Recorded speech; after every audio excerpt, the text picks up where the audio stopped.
Bueno, estas imágenes realmente son muy dolorosas y son imágenes que se están registrando allí en la zona del río Paraná, producto realmente de la bajante que está experimentando este curso de agua.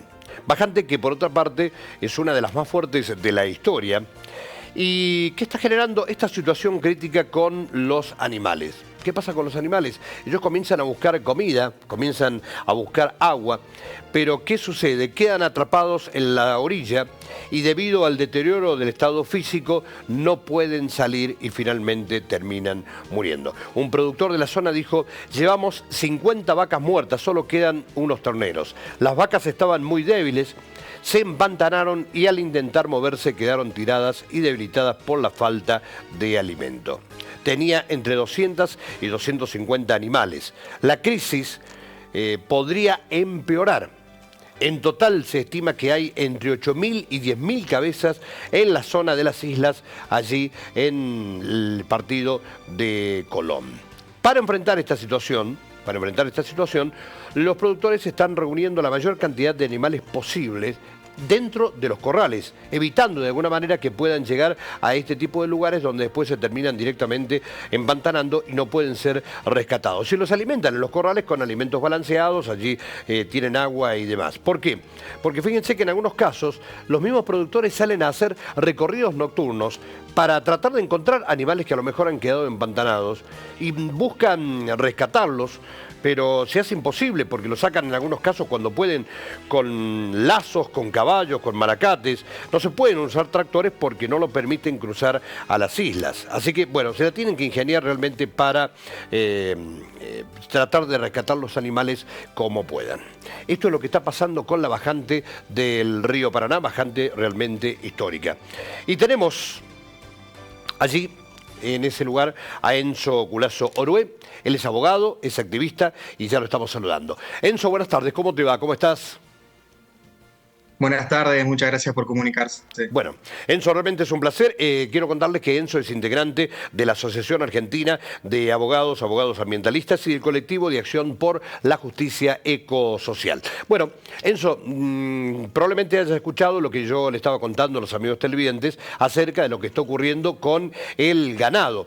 Pero vamos a hablar concretamente de esta bajante del río Paraná. ¿Es realmente una bajante histórica? Sin duda que es una bajante histórica porque desde el 2019 que se viene pronunciando, tuvo su pico más crítico entre el 2020 y el 2021. Acá enfrente a Paraná, que es donde yo estoy, se logró ver a las dos islas que hay enfrente por primera vez en la historia unidas, es decir, se generó un gran arenal entre medio de las dos islas, cuando comúnmente llega a haber ahí entre medio hasta 3 metros de profundidad. Entonces, no solo que está habiendo signos claros de lo que es el cambio climático y que nuestra región es una de las más afectadas del mundo, sino que también esto está provocado por la masiva deforestación en toda la cuenca del Plata. Recordemos que solo en Argentina, desde que se aprobó la soja transgénica, se han desmontado 8.000 millones de hectáreas, que equivale aproximadamente a todo el territorio de la provincia de Entre Ríos. Y si sumamos toda la región del Paraná, Paraguay, Plata, bueno, esa cifra asciende a más de 15.000 millones, ¿no? Casi todo el territorio de Uruguay. Esto para que grafiquemos de alguna manera esta manera de cambios en el uso del suelo para los usos agrícolas, forestales y ganaderos ha generado un impacto en lo que se llama el ciclo hidrológico del agua, en la formación de las nubes. Y bueno, esto se refleja en la profunda sequía que estamos atravesando. En estos momentos, ¿cuál es el nivel que registra el río Paraná? Y no sé si podemos realmente compararlo con niveles de los últimos años. Hoy en día está en 60 centímetros acá en la ciudad de Paraná. En el 2021 llegó a estar a menos 40 centímetros, lo que no solo dificultaba el acceso al agua potable, sino que también agravó los conflictos en los transportes por la vía navegable troncal, la mal llamada hidrovía, ¿no? Bien, Que de alguna manera lo que venimos denunciando es que la empresa Hidrovía Sociedad Anónima plantea continuar con la profundización del canal mientras eso genera que los ecosistemas que dependen de la cuenca se mantengan secos, es decir, las islas y los humedales. Ajá. Y eso agrava todo porque hace que sea más propicio para los incendios. Y a todo esto, Enzo, ¿qué pasa con la actividad portuaria? ¿Qué pasa con los barcos que traen o llevan distintos tipos de mercancías? Bueno, lo que sostenemos es que tiene que considerarse los efectos del cambio climático porque esta es una variable que va a empezar a ser muy corriente, como también las inundaciones, como se vivió en el sur de Brasil, sobre todo en la costa del Uruguay, y que lo que se tiene que hacer es adaptar las embarcaciones al río y no a la inversa como se está queriendo hacer de adaptar el río a las embarcaciones, porque eso significa profundizar aún más los impactos sobre el territorio, que en definitiva también son impactos sobre nuestra calidad de vida. Ujú. Entonces, creemos que no solo que se tienen que generar los estudios de impacto ambiental, porque la hidrovía es la mayor infraestructura en Argentina hoy en día y funciona desde su inicio sin estudios de impacto ambiental, como tampoco estudios de impactos acumulativos. Y principalmente lo que venimos reclamando es que se constituya el Comité de Cuencas, que es el órgano que debiera unir a todas las provincias y todas las ciudades costeras para que tomemos decisiones concertadas desde el federalismo, pero más allá también con los países vecinos, con las naciones hermanas, para que, bueno, el flujo de agua que se libera desde las sucesivas represas que hay en el tramo, sobre todo brasilero del río Paraná. Sí. Recordemos que nosotros tenemos Yacyretá, después viene Itaipú, y atrás de Itaipú hay 54 represas más sobre la cuenca del río Paraná, lo que lo transforma no en un río, sino en una sucesión de diques. Claro. Y lo que ponemos en discusión es que diplomáticamente tenemos que llegar a un acuerdo para que haya una regulación de un caudal mínimo ecológico que permita no solo el transporte de las mercaderías, sino también el abastecimiento de agua potable para consumo humano. En algún momento, tal vez, no se está cumpliendo con esta normativa de generar o de alguna manera permitir que el río pueda seguir teniendo un caudal necesario para el desarrollo de las actividades habituales. No existe una coordinación entre Ajá. los estados, ni siquiera dentro de nuestro propio país, así que mucho menos hacia afuera.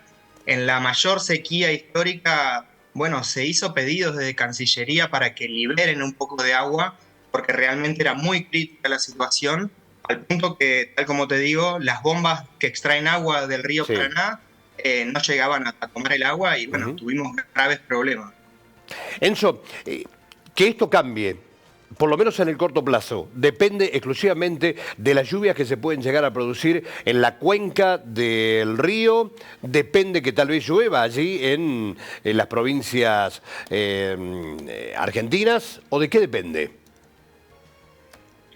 Sí, depende de que los efectos del cambio climático sean revertidos y que comencemos a adaptarnos a esta nueva realidad que, bueno, tiene sus claros signos, porque la sequía prolongada es una de ellas, como también lo es las epidemias de mosquitos que venimos sufriendo con el dengue, es un signo del cambio climático y Ajá. de también la masiva deforestación que se vive en la cuenca y la pérdida de biodiversidad que en definitiva nos termina impactando, porque estas últimas semanas hemos visto los incendios masivos no solo en Argentina, sino en otras partes de la región, como en Bolivia, en la Amazonía, y ahí nos terminamos dando cuenta de que el aire es un común denominador y que nos afecta a todos por igual. Bien. Entonces, realmente para que se realicen estas producciones y que sean sustentables, tienen que respetarse ciertos valores ecológicos y no quebrantar el equilibrio de estos ecosistemas que aún tienen mucho para darnos y que quizás aún tenemos los humedales que se mantienen vivos, más grandes del mundo, y eso no es cualquier cosa. Los humedales en una realidad de cambio climático cumplen funciones ecosistémicas claves como la captura de carbono o como la posibilidad de filtrar el agua previo al ingreso a los acuíferos, es decir, la mayor reserva de agua dulce que tenemos, pero a la vez también regulan especies como los mosquitos y que cuando vemos estos incendios masivos, bueno, las poblaciones de mosquitos se disparan porque justamente los otros insectos que controlan a estos bichos desaparecen con las quemas. Mira vos. Enzo, te propongo compartir este material y tiene que ver con los incendios que se han detectado recientemente en algunas islas allí del río Paraná que estarían ubicadas frente a lo que es la ciudad de Gobernador Galvez. Corregime si realmente no es así, pero el gobierno de Santa Fe espera una evaluación en estos momentos para saber si envía brigadistas o no a Entre Ríos, a quien ya le ha ofrecido, por supuesto, la colaboración correspondiente, porque, reiteramos, son focos que se originaron en jurisdicción de Entre Ríos, pero a la altura de Villa Gobernador Galvez. Y bueno, es de lo que estamos hablando, ¿no? Lamentablemente, de este tipo de situaciones que no hacen más que complicar más aún ya el escenario, el panorama que se presenta en este lugar con la bajante del río Paraná. ¿Qué sabes al respecto? Sí, siempre las quemas que se ven desde el lado santafesino corresponden al territorio entrerriano y también sucede a la inversa. Las quemas que nosotros vemos desde Entre Ríos corresponden al territorio santafesino. Entonces acá es donde se pone en juego el federalismo de concertación. Es decir, la parte más profunda del río Paraná es la que divide a las dos provincias, pero a la vez también es lo que nos une. Entonces el federalismo de concertación lo que nos hace es entender que tenemos que aunar fuerzas y coordinarnos, porque quien está más cerca del incendio es quien tiene que poder acudir, pero también recordamos que en toda Argentina, por la ley de manejo del fuego y también en las provincias, principalmente en Entre Ríos, que es la legislación que yo conozco, está prohibido quemar, excepto una autorización expresa del plan de manejo del fuego para hacer una quema controlada, a donde tienen que acudir técnicos para que justamente las quemas no se vayan de control y terminen impactando a la población, porque acá hay que tener en cuenta hacia dónde van los vientos, porque cuando se incendia y el viento va justo hacia la ciudad, bueno, termina impactando a miles y miles de personas, y sobre todo a las personas más sensibles, como a los niños o a los ancianos o a las que tienen enfermedades, que bueno, que realmente terminan teniendo que encerrarse en sus casas, y esto realmente lo que nos da es un sentido de, bueno, de impotencia, porque para que unos pocos puedan engordar ganado en las islas, terminamos perjudicados la mayoría de la población. ¿Y esto lo hacen, doctor, esto lo hacen con frecuencia los productores? De quemar, digo, para que entonces, cuando ya lleguen las primeras lluvias, comiencen a surgir los nuevos brotes. Esta es una práctica muy histórica. Lo que ahora cambia es lo que yo vengo diciendo del cambio climático. O sea, la escasa humedad en el suelo, la sequía prolongada y también la bajante del río Paraná, que agrava toda esta situación y la hace de alguna manera incontrolable. Estos incendios ya se vienen sucediendo masivamente desde el 2008, que ya veníamos experimentando los efectos del cambio climático. En el 2020 se volvieron a repetir, se han generado planes y programas a nivel nacional e interjurisdiccional que debieran todas las provincias ahí encontrarse para encontrar soluciones. También la Corte Suprema de Justicia de la Nación ha dictado una medida cautelar que manda a crear un comité de emergencia ambiental en el marco del PIECA, que es este Plan Integral Estratégico para el Uso y Aprovechamiento Sostenible del Delta del Paraná, pero se han reunido algunas veces y bueno, no sabemos hoy en día en qué está. Le hemos hecho una solicitud de acceso a la información a la Subsecretaría de Ambiente Nacional para que convoque este comité de emergencia y nos respondieron que están en eso, y mientras tanto nos enteramos que el Ministerio de Seguridad lanzó un plan Delta 2024, establece algunas cuestiones al respecto, pero lo que nosotros insistimos en que tiene que haber una continuidad en las políticas públicas, como esta que se generó en 2008, y también tiene que haber una coordinación interjurisdiccional entre las provincias y la nación. Bien, bueno, realmente se ve con bastante intensidad, por lo menos el humo que sale de estos incendios allí en las islas, frente a Rosario, frente a Villa Gobernador Galvez, en la provincia de Santa Fe. Doctor Culazo Orue, gracias por este contacto, ha sido muy amable, un gusto realmente escucharlo y bueno, no va a faltar oportunidad para que volvamos a hablar de este tema y del medio ambiente, por supuesto. Muchas gracias a ustedes por la comunicación y un saludo a toda la audiencia. Gracias, muy amable. Ahí estaba la palabra del doctor Enzo Culazo Orue, abogado y activista integrante de la Asociación Argentina de Abogados Ambientalistas y del Colectivo de Acción por la Justicia Ecosocial.